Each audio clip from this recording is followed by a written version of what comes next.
Le rôle donc du diable, c'est quoi en ce moment-là? C'est premièrement de passer Dieu pour un menteur.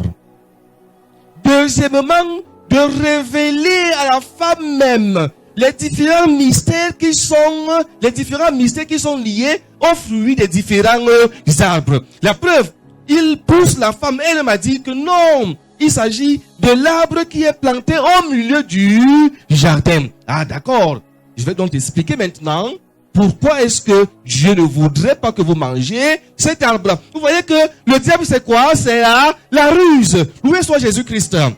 C'est la ruse. Il n'est pas au courant de tout, mais il peut quand même avoir des bribes d'informations sur nous. Et souvent, c'est nous-mêmes qui livrons au diable notre vie, nos secrets. Et il s'accapare de cela pour détruire notre vie de façon à ce qu'elle ne soit plus réparable. C'est la femme elle-même qui révèle au diable le secret de Dieu. Vous voyez que pour que le diable ait le secret de Dieu, il lui faut quoi? La ruse. Il lui faut la ruse. La femme lui dit que Dieu a dit que ce fruit-ci, on ne le mange pas. Parce que le jour qu'on va le manger, nous allons mourir. Le diable va riposter. Pas du tout. Tu peux faire ce que tu veux, pécher comme tu veux, vivre comme tu veux. Il n'y a pas de souci. Tu peux haïr comme tu veux. Vivre comme tu veux. C'est ta vie. Dieu, dans ce contexte, veut être passé pour un menteur. D'ailleurs que lorsque le diable dit à la femme que non, pas du tout. C'est que il dit à la femme que Dieu c'est un menteur. Vous ne mourrez pas. Mais Dieu dit que si vous le mangez, vous mourrez. Le diable dit non, vous ne mourrez pas. Vous voyez donc que pour que le diable te pousse à commettre l'irréparable, il te convainc qu'il n'y a pas de danger à cela. Il te démontre que il n'y a pas de danger à cela.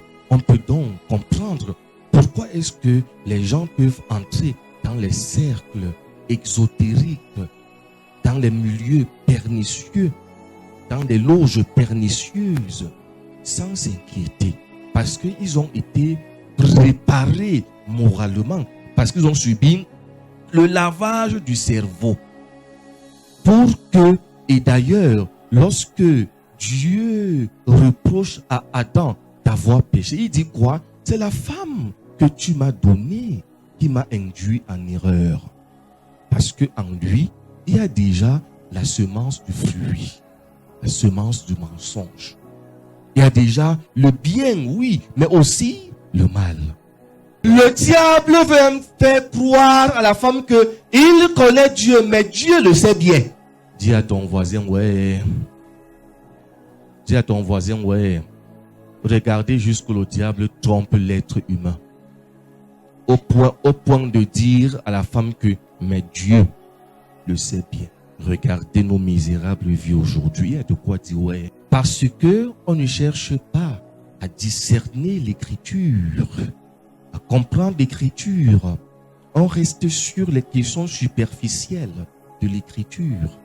Le diable en profite pour ensemencer sa semence. Non seulement le diable, par ces versets du chapitre 3 de Genèse, verset 1 au verset 5, veut passer Dieu pour un menteur. Mais écoutez ce qu'il dit à la femme à la fin.